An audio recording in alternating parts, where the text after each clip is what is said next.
On est finalement arrivé au 15e épisode du H2H Academy Podcast et on est là encore pour un bon moment. On a beaucoup de contenu qui s'en vient aussi pour vous.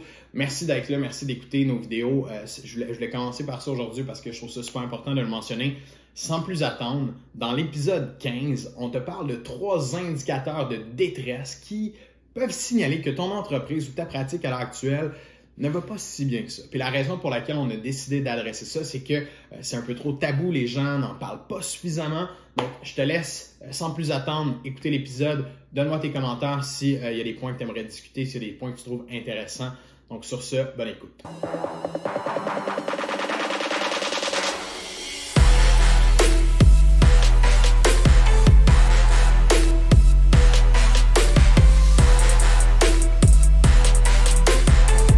Il y a beaucoup de signes qui peuvent démontrer que votre entreprise à l'heure actuelle bat de l'aile, votre entreprise va moins bien à l'heure actuelle.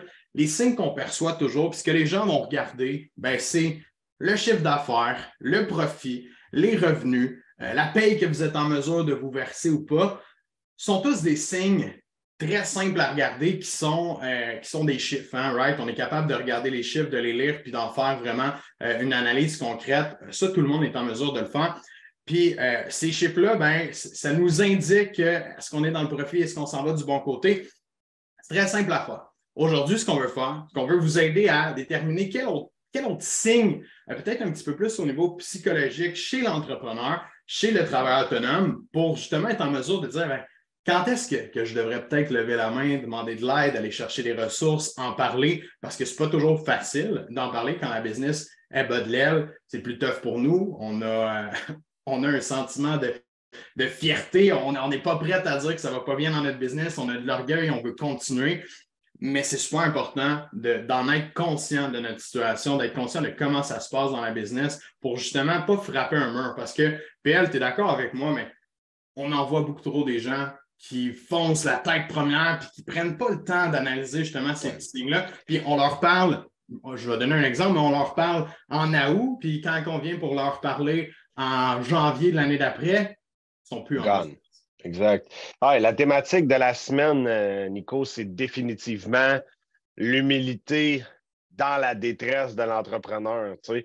Puis honnêtement, je suis content qu'on parle de ça aujourd'hui parce que c'est très, très tabou. C'est pas quelque chose que les gens vont se lancer là-dedans parce que, honnêtement, ça ne fait pas vendre des étiquettes là, de formation, de parler de détresse psychologique. Les gens ne sont pas dans cet angle-là quand ils vont aller chercher de la formation en business ou de l'accompagnement. Ils veulent plus aller vers les chiffres, justement. Même sur Internet, tu fais des recherches, la quantité d'informations sur la détresse de l'entrepreneur est très, très peu nombreuse en comparaison à tout le reste que tu peux trouver sur l'analyse des KPI, par exemple, etc. T'sais. Donc, je suis très content qu'on adresse ce sujet-là. Puis cette semaine, effectivement, on a eu à plusieurs reprises, en tout cas de mon côté, des entrepreneurs avec qui j'ai discuté par le passé qui aujourd'hui sont plus en business.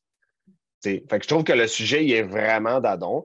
Honnêtement, c'est sûr que partons d'une statistique que 90% des entrepreneurs ne traverseront pas les 5 premières années, mais définitivement, il existe des méthodes puis des signes pour lesquels vous devez prendre considération pour éviter que ça vous arrive.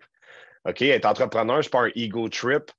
C'est sûr que si tu regardes sur TikTok et sur toutes les autres plateformes, être entrepreneur, c'est une Lamborghini, c'est une grosse piole, puis c'est super le fun. Mais la réalité, c'est que c'est pas un ego trip. Il faut être capable d'humilité, il faut être capable de reconnaître quand on a besoin d'aide, puis quand il faut la demander, la dite aide. Là, Ouais, c'est tellement bon que tu en fasses la mention parce que, comme tu l'as dit, on voit juste le beau. T'sais, on a déjà adressé ce genre de sujet-là aussi auparavant dans certains sujets qu'on adresse dans le podcast d'ailleurs. Mais tu sais, on voit le beau, puis on se fait vendre le beau. On se fait vendre les chiffres, on se fait vendre la possibilité de faire, mais on ne conscientise pas assez les gens sur le fait que Chris, c'est tough faire la business quand même. Puis ça demande les reins solides, ça demande une détermination, ça demande de la résilience, ça demande à être capable de prendre soin de nous.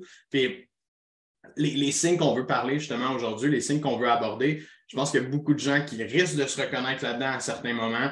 Ça leur est déjà arrivé ou c'est en train de leur arriver en ce moment. Puis, tu sais, avant de rentrer dans c'est quoi les signes, moi, je pense que ce qui est important aussi qu'on mentionne aux gens aujourd'hui, c'est juste de demander de l'aide quand vous êtes rendu à ce moment-là. Quand vous sentez justement que shit goes wrong, on ne s'en va pas vraiment à la bonne place en ce moment, on perd le contrôle, on perd l'envie de travailler, on perd l'envie de faire de la business. Il y a d'autres solutions que de mettre la clé dans la porte. Puis je ne parle pas nécessairement de venir chercher de la formation en vente. OK, pas du tout. Ça peut être de l'aide simplement de gens que vous connaissez, d'entrepreneurs que vous connaissez, juste d'en parler, que ça va mal, que ça ne se passe pas comme on veut. Ça fait du bien. Tu sais, c'est comme la thérapie, c'est comme la psychologie. Quand ça ne va pas bien dans ta vie, puis tu te refermes sur toi-même, tu n'en parles pas à personne, qu'est-ce qui va arriver? Ça risque de faire effet boule de neige puis de encore moins bien. Mais quand on prend le temps d'en parler, quand on ose demander de l'aide, quand on ose juste s'ouvrir, bien, souvent, il y a des solutions qui vont venir à nous, puis ça va nous permettre justement de rentrer dans un mindset de Hey, je ne suis pas tout seul à vivre ça. Puis ça, c'est le point numéro 1. Calisse qu'on n'est pas tout seul à vivre ça. Je l'ai déjà vécu, puis on parle à plein de gens qui vivent cette situation-là, qui n'osent pas demander de l'aide, malheureusement. Oui, définitivement. Puis je reviens à l'ego trip, là, on n'est pas en affaires pour démontrer qu'on est les meilleurs au monde. Justement, être entrepreneur, c'est aussi de démontrer nos faiblesses puis nos forces, puis d'apprendre à capitaliser là-dessus, puis à démocratiser comment s'améliorer. T'sais. Ça, c'est une chose, Nico, que je n'avais pas anticipé avant de lancer notre groupe Facebook, la méthode holistique de la vente, de voir à quel point les gens se reconnaissent dans la réalité des autres. Puis juste ça, c'est un baume. Ça fait du bien de voir que les crimes ne sont pas tout seuls dans leur sous-sol à rusher dans leur business, dans leur prospection. T'sais, on est rendu à presque 150 étudiants qui ont franchi les portes de notre école. Puis je suis presque sûr qu'il n'y en a aucun qui dit c'est facile la vente, tout est good, la prospection, c'est une vraie farce, la business, ça va, l'argent, ça rentre, c'est écœurant, c'est une vraie imprimante.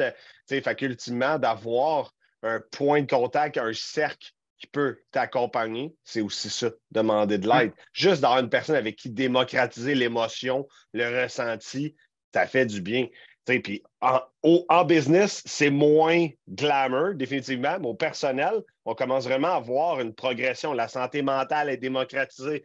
De la publicité à la télé, les psychologues débordent, les listes d'attente débordent partout au Québec. Honnêtement, à chaque fois que je rencontre quelqu'un, ce que j'entends, c'est je consulte un psy, je m'en vais voir un psy, j'ai été voir un psy. Alors qu'auparavant, ça, c'était vraiment pas glamour, mais en ce moment, j'ai l'impression que dans l'entrepreneuriat, il faut que ça prenne une meilleure place. Il faut apprendre, être capable de prendre un pas de recul puis de demander de l'aide avant qu'il soit trop tard parce que les conséquences sont graves. Ouais. Sont quand même graves. Faire une faillite, pas un petit traumatisme dans les finances. Là, ça va te rattraper au personnel. Puis si les gens sentent justement le besoin d'en parler, mais qui n'ont peut-être pas le courage encore de dire Hey, ça va mal, hey, c'est de la merde.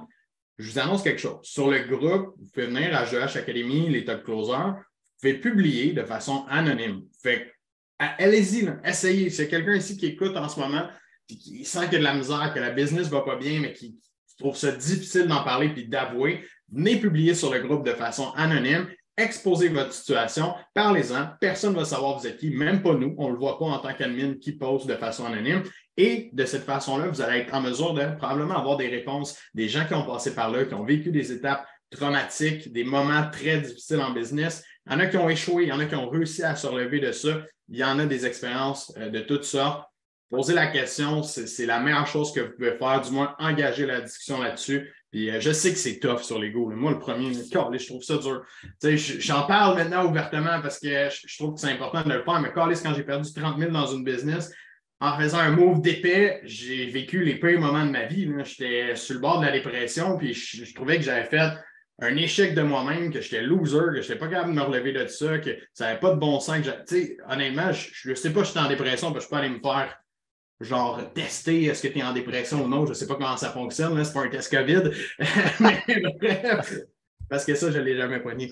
Mais bref, dans l'ensemble, je pense que de s'ouvrir sur ça, ça normalise les choses. Moi, c'est à ce moment-là, quand j'ai vécu ça, puis j'ai vécu un gros échec entrepreneurial comme ça, perdu 30 000, c'était beaucoup. Là. J'avais quoi, 23 ans, je pense, dans ces eaux-là. 23, 24, 30 000, c'est énormément d'argent que j'ai pris le temps de gagner, que tabarouette, j'étais fier de l'avoir fait, puis j'étais fier de me repartir à mon compte et d'avoir une idée, mais j'ai fait toutes les astuces d'erreurs pas possibles que quelqu'un fait quand il se lance en business. Mais aujourd'hui, c'est probablement ma plus belle leçon que j'ai eue de business ever. C'est comme ce qui m'a aidé à grandir le plus. Mais pendant ces moments-là, maudit que j'aurais aimé ça pouvoir comme en parler même à toi, j'en parlais pas. Là. J'étais fermé sur moi-même, je trouvais ça dur. Fait qu'il faut encourager les gens à faire ça parce que comme la santé mentale, ben, en fait, ça vient toucher ta santé mentale, Ouais. tout simplement. C'est un peu plus tabou, comme tu l'as dit. On essaie de rendre ça un petit peu plus accessible pour tout le monde, puis n'ayez pas peur de partager ça. Je pense que Puis, c'est tu sais, super. définitivement, si votre intuition vous dit que vous devriez parler avec un collègue qui est travailleur autonome ou un entrepreneur, tu sais, honnêtement, les gens qui s'éteignent dans le mutisme, là, moi, ça me sonne des cloches, là. Ça Mhm. fait 3 semaines que tu n'as pas donné signe de vie. Il y a quelque chose qui ne va pas bien. Tu sais. Je pense qu'en tant qu'entrepreneur, on a aussi une responsabilité en termes d'altruisme d'aider son prochain. Faites juste de tendre la main pour un café puis jaser sur les ventes, sur la business, sur les finances, de donner une question de perspective, de relativiser une situation. Ça fait partie aussi du rôle entrepreneurial. C'est pas juste on est en business pour faire du cash, non. Il y a aussi genre de redonner à d'autres. Moi, une des choses que j'adore faire, c'est aider des entrepreneurs qui se lancent.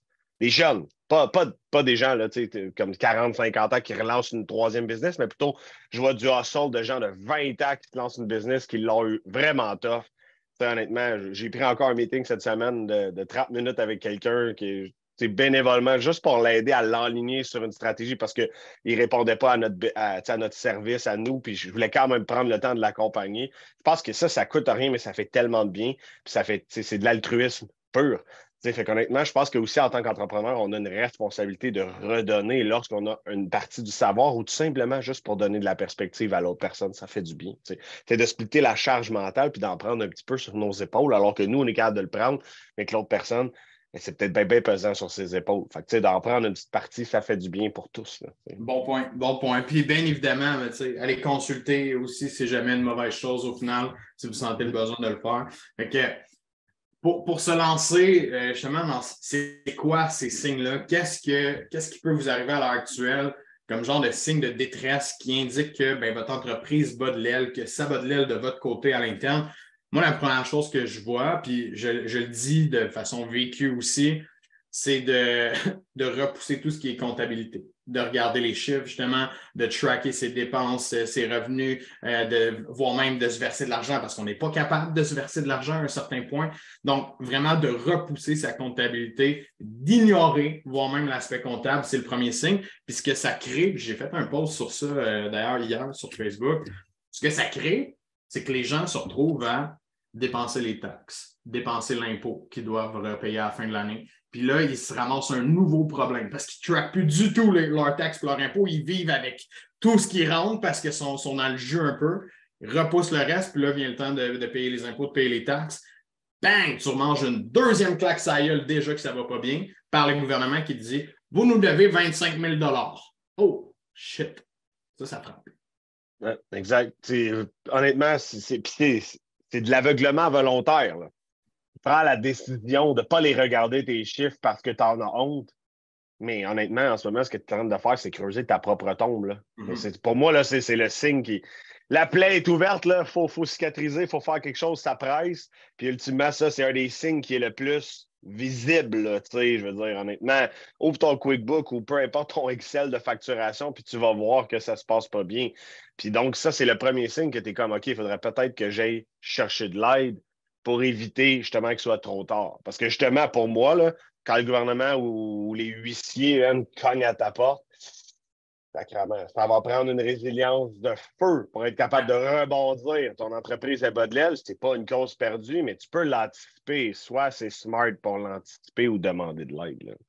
Oui, parce que d'attendre puis d'ignorer justement ce signe-là, c'est sûr que ça va finir par te péter d'en face. Quelqu'un qui se met à mettre ça de côté, à plus regarder ça, c'est sûr qu'un jour ou l'autre, tu vas voir les créanciers te courir après parce que tu dois de l'argent à l'un puis à l'autre, puis ça ne marche pas du tout. Fait que ça, pour moi, c'est le signe comme le plus flagrant qu'un entrepreneur est capable de dénoter de son côté. Fait que si toi, tu te sens même en ce moment, de regarder tes chiffres, c'est tough. Fait que je t'invite encore une fois à venir poster dans le groupe, expliquer ta situation, voir s'il y a peut-être quelqu'un qui peut t'aider, qui peut te diriger ou du moins qui peut t'épauler là-dedans. Parce que, c'est pas un moment facile, puis c'est pas un moment qui est volontaire, probablement. C'était pas ton objectif de t'en rendre là, mais en ce moment, la situation est tough, puis ça fait en sorte que de regarder tes chiffres, c'est tough.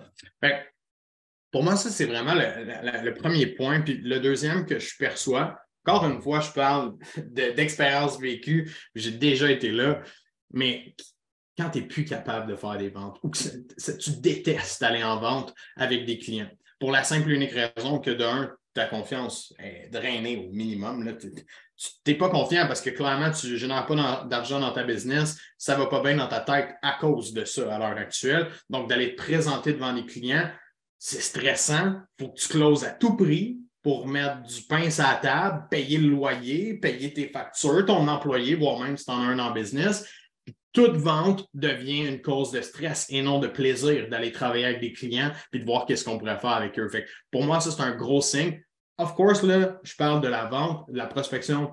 C'est toujours quelque chose qui est tough et qui n'est jamais nécessairement agréable dans une business. Mais quand c'est rendu que d'aller voir des clients, de parler avec des clients, toute interaction sociale est vraiment difficile, ça, c'est un bon flag.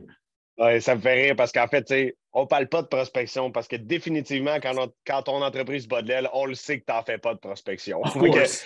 Of course, c'est pas un point bonus. On le sait que tu n'en fais pas. Fait que si tu comprends que tu n'en fais pas, c'est un problème. Ça n'a même pas rapport dans le sujet d'aujourd'hui. C'est pas normal. Fait que, ultimement, tu as bien raison en termes de vente. On les voit, les gens qui sont désespérés d'aller vendre. Ça paraît, ça se sent. Là. Honnêtement, ça se sent pour le client inconsciemment. Ce n'est pas la bonne pression qui est imputée sur le processus de vente. Le client le ressent. Alors ça, là, c'est supposé de t'allumer un red flag, là, puis c'est supposé de faire ding, ding, ding dans ta tête. Là. Si tu n'as plus envie d'aller vendre, c'est que tu ne sais plus pourquoi tu vends ou bien que tu mets pas les. Que tu mets ton éthique de côté pour vendre, ça aussi, c'est quelque chose qui m'allume une cloche. C'est pas normal. Qu'est-ce qui se passe actuellement? Là, quand tu es prêt à pas à mentir, mais à promettre plus au client que ce que tu vas faire. Ben, à mentir, finalement. Quand tu bullshit le client, c'est ça pour closer, parce que c'est de peine et de misère que tu veux vivre, ben là, clairement, tu n'es plus aligné avec tes valeurs, tu n'es plus aligné avec la raison pour laquelle tu faisais de la business. Fait que c'est un méchant bon signe que ben, c'est le temps de prendre un virage, d'aller chercher de l'aide, de regarder qu'est-ce que tu peux faire différemment parce que ça ne fonctionne pas. Puis, tu sais, pour faire du bon sur ça, tu sais, quand ça ne fonctionne pas, ça ne fonctionne pas. Tu sais, à un certain point, il faut être capable de se dire, parce que je connais beaucoup de gens qui sont très résilients, puis j'en ai vu du monde comme ça en business, sont méga résilients, et qui continuent, puis ils sont comme non, ça va bien, si je continue, je suis un hustler. Hein? C'est ça qu'on entend souvent. Je suis un hustler, moi, il n'y a pas de trouble, je continue, je vais continuer jusqu'à temps que ça marche. Malheureusement, ça ne marche pas tout le temps. Fait que t'as bien beau avoir le meilleur mindset au monde puis penser que de continuer à grinder, c'est la bonne solution, mais de grinder dans une direction qui t'amène vers un précipice, ce n'est pas la bonne chose du tout. Oui, définitivement. Puis cette fameuse conception illusoire que l'être humain peut être invincible, ça me fait capoter. Quand je vois des gens qui sont comme, non, cette semaine, j'écrivais un post là-dessus, moi aussi. Évidemment, quand on a un trend, on le suit comme toute la semaine. Cette semaine, il y a quelqu'un qui écrivait dans les commentaires, moi, je suis comme à la guerre, je ne suis pas quelqu'un qui va être capable de se faire abattre. Sorry, bro, mais à la guerre, là, les troubles post-traumatiques, les gens qui sont vraiment genre brûlés mentalement, c'est un manque de respect en écrivant ça parce que c'est un manque de considération pour ceux qui ont des gros problèmes de santé mentale, qu'on en connaît tous. En tout cas, moi, j'en connais plusieurs, je ne sais pas pour toi, mais des post-traumatiques, c'est pas drôle, là, définitivement. Donc, ultimement, l'acharnement, puis penser qu'on est invincible, c'est une mauvaise conception, là. Il y a un mur, puis où il y a un précipice en avant de toi. Fait que, faut être capable d'humilité, de maturité émotionnelle, prendre un pas de recul puis de voir que manque-la pas la coupe parce que tu vas y aller dans le précipice. Puis après ça, te relever de ça, c'est vraiment compliqué. Là. Ça ne sera pas de tout repos. Puis d'ailleurs, les gens qui sont en mode comme ça un peu, puis qui continuent, puis que là, ils disent OK, je grind, je continue, puis j'arrête pas, je lâche pas. Je les vois tous prendre une tangente qui est pas mal la même en général, se mettre à dire oui, absolument tout. Quelqu'un qui vient voir, on fait ça un partenariat, j'ai une idée. Ah oui, moi je suis un hustler, OK, on continue, go, go, go. On fait un partenariat ensemble. Qu'est-ce qu'il fait? Il commence à diviser son énergie à plusieurs endroits en même temps. Une autre personne dit, ouais, OK, j'ai vu qu'est-ce que tu fais, on pourrait peut-être échanger de service. Veux-tu venir d'un réseautage là? Cette personne-là, elle se met à dire oui à absolument tout, voire même prendre des jobs pas payantes avec des petits clients qui leur apportent plus de troubles que d'autres choses. C'est le concept du yes man là, que tu deviens oui, OK, oui, je vais t'aider avec ça. OK, oui, ça, je vais le faire. Puis malheureusement, ça, c'est un défocus total de ton objectif, ce qui est à dire prendre la croissance dans ton entreprise avec les clients que tu veux, le service que tu veux offrir ou le produit que tu veux vendre, puis focuser sur cette chose-là et devenir excellent à faire ça. Alors là, tu vas spread ton énergie. Puis, tu sais, c'est là qu'on voit des gens aussi rentrer dans ah, ben là, j'ai pris un petit job part-time où je suis rentré dans un MLM où là, j'ai fait telle affaire. Puis, tu sais, ils commencent à s'éparpiller parce que ça va plus bien. Puis, sans le savoir, ils se bâtissent un plan B, puis un plan C, puis un plan D tranquillement, au lieu de travailler sur leur business, puis de vraiment recentrer les activités, retravailler à ce que toutes les choses se passent mieux à l'interne. Oui, puis dans le même ordre d'idée, on voit aussi des gens qui ont une business, ça ne marche pas, fait qu'ils start une deuxième, une troisième, une quatrième. Je parle à des gens qui disent j'ai 7 business. Y a quelque chose qui marche? Il n'y a rien qui marche. J'ai dit t'es bon dans 10% de chacune de tes business. C'est terrifiant, man, parce que c'est pas le précipice là, au bout, là, c'est la fin du monde. Là, je veux dire, ça marche pas. Là. Donc, ultimement, comment tu peux mettre en place. Aujourd'hui, j'espère que tu entends qu'à un certain moment, il faut que tu lèves la main, il faut que tu t'allumes, il y a des red lights et des red flags qui doivent popper dans ta tête que tu dois demander de l'aide. Peu importe le type d'aide, que ce soit juste d'humaniser ta conception des problèmes que tu vis, de développer ta résilience, d'aller chercher, de tendre la main à quelqu'un qui va pouvoir prendre un moment pour t'aider. L'important, c'est que sois assez humble pour ne pas foncer à 100 000 à l'heure dans le mur de béton ou d'aller directement dans le précipice. C'est ça le warning. Puis honnêtement, c'est pas grave de demander de l'aide. Ça ne te tuera pas, puis ça risque juste de t'aider. Honnêtement, demander de l'aide, à part si tu ne demandes pas aux bonnes ressources, là, je veux dire, honnêtement, ça, on pourra faire une joke, là, mais tu sais, ultimement, si tu demandes aux bonnes ressources, c'est impossible que ça ne te fasse pas progresser. Okay? Rester dans ton mutisme, ça ne peut pas t'aider si tu t'en vas dans la mauvaise direction puis tu fais l'autruche puis ta tête dans le sable. Fait qu'il faut être capable de discernement, prendre un pas de recul et de tendre la main. C'est le plus beau cadeau que tu peux te faire. Puis pourquoi on parle de ça aujourd'hui? C'est parce qu'on en voit à chaque semaine. OK? Puis des fois, là, je la pose la question. Là. Es-tu trop tard pour que je puisse t'aider? Dans un mois, t'es où? Là? Puis souvent, là, ça craque. Là, parce que c'est la première fois que quelqu'un pose une question. Là. J'ai des gens qui se mettent à pleurer devant moi. Là. Puis je suis comme, calisse, t'as attendu vraiment trop longtemps avant de demander de l'aide ou de lever la main. Mais la business, c'est impitoyable. Il n'y a pas de filet de sécurité. Si tu décides de te lancer dans le filet, tu vas tomber dans le vide. Là, puis, tu as parlé de ça, puis il y a des gens qui commencent, ça fait 1 an, 2 ans, qui s'amènent dans cette situation-là rapidement. Mais c'est pas rare aussi qu'il y a des gens que ça fait genre 6-7 ans qui sont en business, puis que, encore une fois, là, on vient un peu à la conception ou à l'image que les gens dégagent. Ils dégagent que ça va bien depuis 5, 6, 7, 8 ans, qu'ils ont une belle business, ils ont un gros branding, puis ils mettent du marketing. Mais quand on creuse un petit peu, on regarde, fait 55 000 de chiffre d'affaires l'année passée, puis il y a un adjoint qui coûte 20 000 par année. Personne n'a vu sur 33 000 de salaire. On est en 2023. Pas que je veux dire que le salaire et l'argent, c'est la chose la plus importante. Mais si tu es en business, normalement, c'est pour te donner une certaine liberté puis bien vivre. Puis en ce moment, en 2023, avec 33 000 par année, tu ne peux pas très bien vivre. Tu peux pas. Tu as de la misère à rester à t'acheter de l'épicerie qui coûte 250$ par semaine. Tu sais. Dans l'ensemble, je pense que autant pour les personnes qui commencent en business, c'est important de se poser ces questions-là. Puis ceux que ça fait trop longtemps, qui vous écoutez ça ici aujourd'hui, puis c'est comme. C'est vrai que je stagne en esti depuis des années, puis je fais rien de nouveau, puis je fais toujours pas d'argent. Arrêtez de vous mentir à vous-même, puis regardez, est-ce qu'il y a moyen de faire mieux? Est-ce qu'il y a moyen d'aller chercher de l'aide? Parce que les points qu'on a amenés, le fait de repousser la comptabilité, pas être en mesure de rencontrer des clients, puis voire même dire oui à tous, c'est un peu de la détresse, c'est comme on est vraiment au bout, mais il y a bien des gens qui restent confortables là-dedans. Qui se mettent dans cette position-là, puis que depuis des années sont là-dedans. Leur comptabilité est bordélique à tous les années. C'est bof au niveau des revenus. Ils ne sont pas tant satisfaits, mais sont entrepreneurs. Hein? Fait qu'on continue, puis on est des entrepreneurs. Parce qu'à un certain point, tu es prisonnier de ta business aussi. Fait que c'est pas ça l'objectif d'être en affaires. Pour vous aussi, prenez le temps de vous challenger sur ça, puis de lever la main. Il n'y a pas de moment. Il n'y a pas d'étape entrepreneuriale où est-ce que c'est un mauvais moment pour demander de l'aide. Puis, tu sais, tu amènes un point qui est un peu plus théorique là, dans la psychologie. Là. Quand ça fait des années que ta vie de business, d'entrepreneur, c'est difficile, tu peux finir par te complaire de ça, puis te dire que tu mérites ça, puis que c'est ça ton sort. À un moment donné, le cerveau, c'est une bébite qui est bien faite. toléreras pas pendant des années de vivre des émotions négatives. Tu vas finir par mentaliser d'une certaine façon. Tu vas dire, ben, moi, c'est ça, ma vie. Puis au Québec, là, on est fort là-dedans. Là. Le petit Québec, on est né pour un petit pain, etc. On est fort là-dedans de se convaincre que notre destinée est due pour être de la scrap et de la marde. Fait qu'ultimement, on va faire attention aussi. Ça, c'est vraiment un dilemme un peu plus complexe là, en psychologie quand tu rentres dans la mentalisation des émotions négatives puis tu es capable de cristalliser cette réflexion-là puis te convaincre que c'est correct. Là. Ça, c'est un enjeu qui est vraiment plus complexe. Parce que tu as acquis ton cerveau, mais à la négative au lieu de le faire à la positive. Là.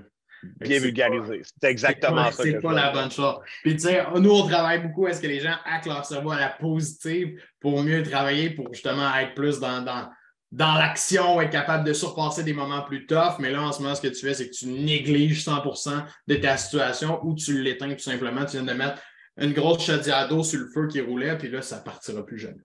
Exact. Puis la meilleure façon de remarquer cette stigmatisation dans la réflexion-là, c'est que tu n'es pas capable de demander de l'aide, A, ou B, tu n'es pas capable d'investir en toi pour aller faire de l'innovation dans ton entreprise. Chaque dollar que tu dépenses pourrait potentiellement te sortir de cette stigmatisation-là. Ce que ça l'engendre, c'est que là, ça vient troubler ta pensée parce que ça fait des années que tu fonctionnes comme ça puis ça marche. Alors qu'un entrepreneur, ça doit sortir, ça doit innover, ça doit changer, ça doit suivre les modifications qu'on subit dans l'économie, etc. Tu ne peux pas avoir la tête dans le sable forever et espérer que ça fonctionne. Ouais, quand on pense à ça, excuse-moi, mais quand on pense à ça, le marketing, comment ça a évolué depuis les dernières années. Il y a des entreprises qui ont plein d'outils nouveaux. Je pense, mettons, à une entreprise sur Pignon-sur-Rue qui n'a pas de Google My Business encore en 2023. Je veux dire, tabarnak, c'est des opportunités que tu manques à tous les jours en claquant des doigts, mais tu n'as pas pris le temps de te mettre à jour. Tu dis, oh, moi, je travaille de même depuis longtemps, je vais continuer de le faire. Puis, en plus de ça, ben, ces gens-là, ils arrivent en 2023 puis ils vendent comme qu'ils vendaient en 1985 en faisant des techniques pushy de vente pour apporter le monde dans un coin puis les coincer. Ces techniques de vente-là ne fonctionnent plus à l'heure aujourd'hui. C'est les techniques d'humain à humain que les gens ont besoin puis c'est ce que les gens veulent acheter aussi. Donc, si vous avez de la difficulté à prendre la croissance parce que vous êtes pris dans vos vieilles habitudes, ça prend de l'humilité. Tu l'as mentionné tantôt. Il faut être calme de se dire, ben, ce que je fais en ce moment, peut-être pas la bonne solution ou c'est peut-être pas la meilleure du moins. Je serais ouvert à regarder, à faire d'autres choses. Puis c'est le step one. Hein, je veux dire, quelqu'un qui est ancré là-dedans depuis tellement longtemps, nous, on ne se battra jamais avec cette personne-là pour qu'elle vienne de changer ses choses parce qu'on n'a pas le goût de s'embarquer dans une bataille comme ça avec quelqu'un qui est fermé d'esprit, qui ne veut pas. Faut être ouvert au changement, il faut être en mesure d'embrasser le changement. T'sais. Puis on en a eu, là, j'ai un étudiant en tête, je n'aimerais pas son nom, mais il me disait là, 20 ans que les clients passent par la porte d'en avant. Là, je fais de la business de même depuis toujours. Puis là, ça ne rentre plus dans le magasin. Qui dit ça ne marche pas, mon affaire, j'ai besoin d'aide. Mais il a levé la main au bon moment, définitivement. Là, la business change, il faut être capable de s'adapter. Encore une fois, je pense que ça wrap up bien. Demande de l'aide. Attends pas que ce soit trop tard. C'est tout. Ouais, encore une fois, je rappelle aux gens, venez parler en anonyme si c'est difficile pour vous de le faire. Venez parler anonyme sur le groupe, faites une publication. Je suis sûr qu'il y a plein de gens qui vivent des situations difficiles comme ça aussi. L'objectif, n'était pas de vous faire peur non plus aujourd'hui à ça, parce que, tu sais, quand ça ne te tente pas de faire ta comptabilité parce que tu détestes faire de la comptabilité, mais que tes chiffres sont bons, ça ne te regarde pas, OK? C'est ce que quand je mentionnais ça. C'est les gens qui, leurs chiffres sont désastreux et ne sont pas capables de faire leur comptabilité parce que ça leur donne mal au cœur de la faire. Les gens qui ne sont pas capables d'aller en rencontre de vente parce que ça leur donne mal au cœur de savoir qu'ils ne sont pas capables de closer, que c'est tellement stressant d'aller rencontrer un client que c'est ce qui va définir s'ils vont passer une belle fin de semaine ou pas à ce moment-là parce qu'ils vont faire de l'argent ou pas. Mais là, ça devient sérieux. Puis de dire oui à toutes les maudites opportunités qui s'offrent devant toi, c'est un défocus de business. Souvent, c'est quand on est en détresse puis qu'on a besoin d'aide, puis qu'on sent que justement, c'est des perches qu'on nous tend, mais au contraire, c'est pas parce que les gens nous offrent des choses que ce sont des perches nécessairement. Des fois, c'est juste des opportunités qui font profiter les autres et non toi nécessairement. Donc, fais attention à ça, super important. Encore une fois, merci pour votre écoute. N'hésitez pas à venir nous parler aussi directement en privé si vous voulez jaser de ça. Ça va me faire plaisir. On n'est pas des psychologues. mais on connaît bien l'entrepreneuriat. Si on peut vous aider, ça va nous faire plaisir. Sinon, on va vous diriger vers les bonnes ressources pour ça. Fait que, merci PL pour aujourd'hui. Très, très cool. Ouais, merci à vous autres. Bye. Merci encore une fois d'avoir pris le temps d'écouter cet épisode du H2H Academy Podcast pour nous donner un petit coup de main pour faire voir notre contenu à plus de gens, plus de travailleurs autonomes, plus d'entrepreneurs. D'ailleurs, ce sujet-là qu'on a parlé aujourd'hui, qui est pour moi très important, à sensibiliser les gens sur ça. Je t'invite à le partager avec une personne, au moins que tu crois que ça pourrait aider, que ça pourrait donner un coup de main de réaliser certaines choses au niveau de leur entreprise. Sur ce, je te remercie grandement de ça. Je souhaite d'excellentes ventes, beaucoup de succès dans ta business. On se revoit pour l'épisode 16.